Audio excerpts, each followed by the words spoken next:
Assalamualaikum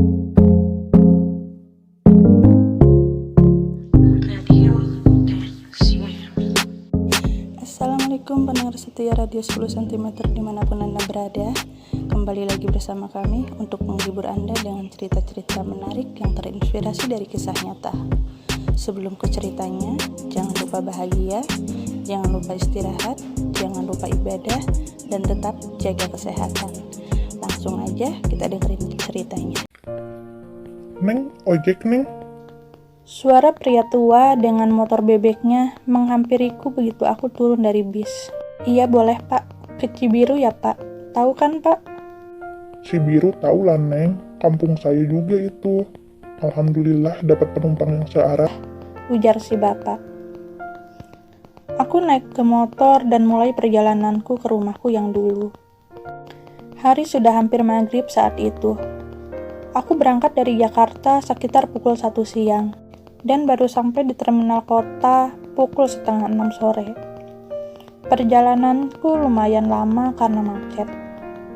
Aku menikmati perjalanan sore itu. Kulihat pesawahan yang padinya mulai menguning, ditambah langit sore yang berwarna oranye. Sungguh pemandangan yang sangat indah di kampungku ini. Teringat kembali kenangan-kenangan masa kecilku saat aku sering main di sawah dulu. Neng, ke arah mana rumahnya? Tanya si bapak membuyarkan lamunanku. Di depan belok kiri ya pak, rumah saya di samping musola Al-Ikhlas, kataku. Si bapak pun melajukan motornya ke arah kiri dan berhenti di depan musola. Yang sebelah sini atau sebelah mana neng? Setahu bapak, rumah yang di sebelah sana itu rumahnya kosong. Rumah Pak Mardi itu, orangnya pindah ke Jakarta. Bapak kenal ayah saya? Aku balik bertanya sambil turun dari motor. Oh, neng anaknya Pak Mardi. Oh iya, bapak inget Pak Mardi punya anak cewek satu-satunya. Aku tersenyum. Iya pak, betul.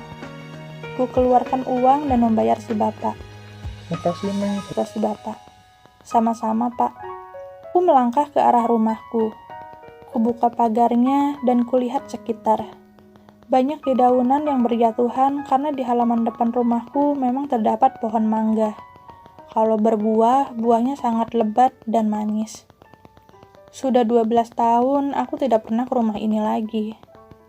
Neng Ranti, terdengar seseorang memanggilku. Aku membalikan badan. Terlihat sosok ibu-ibu yang menggunakan mukena tampak akan pergi ke musola untuk sholat maghrib. Oh, Bu Darmi ya? Aku menghampirinya dan menyelaminya. Baru sampai, tanya Bu Darmi. Bu Darmi adalah tetanggaku dan kebetulan orang tuaku pun menitipkan rumah ini padanya. Setiap sebulan sekali kami meminta tolong Bu Darmi untuk membersihkan rumah. Iya Bu, jawabnya. Ada kuncinya, kalau nggak ada ibu ambilin ke rumah. Ada Bu, saya bawa, jawabku. Kemudian terdengar suara azan maghrib. Ya udah atuh ibu ke musola dulu, kalau butuh apa-apa ke rumah ibu aja ya. Iya Bu, terima kasih, jawabku. Aku berjalan masuk ke rumahku. Di dalam rumah tidak terlalu kotor, karena memang rutin dibersihkan oleh Bu Darmi. Aku meletakkan barang-barangku di kursi ruang tamu. Semua peralatan di rumah masih lengkap. Saat kami pindah dulu, kami memang hanya membawa baju saja. Karena tadinya kami juga ingin sering-sering datang ke rumah ini untuk liburan. Tapi nyatanya selama 12 tahun ini aku tidak pernah datang ke sini lagi. Aku menyalakan air untuk mengisi kamar mandiku. Aku ingin mandi, kemudian baru merapihkan barang-barangku. Ku nyalakan juga semua lampu di rumahku. Ku periksa setiap sudut ruangan di rumah itu. Semuanya masih sama seperti dulu. Aku hidup selama 18 tahun di rumah ini. Rumah yang memiliki banyak kenangan antara aku dan orang tuaku.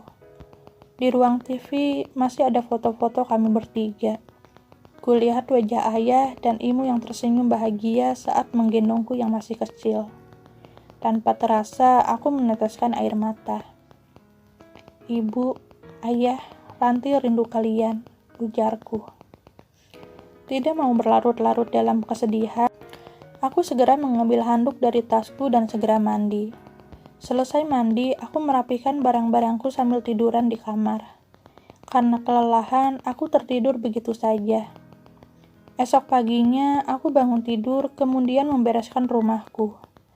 Aku menyapu, mengepel, dan mencuci spray serta gordeng-gordeng yang ada di rumah.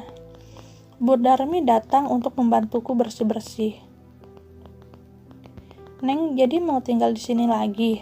tanya Bu Darmi saat kita tengah beres-beres. "Gak ada rencana sih, Bu. Saya cuma mau lihat rumah. Kan ayah yang biasa kontakan sama ibu.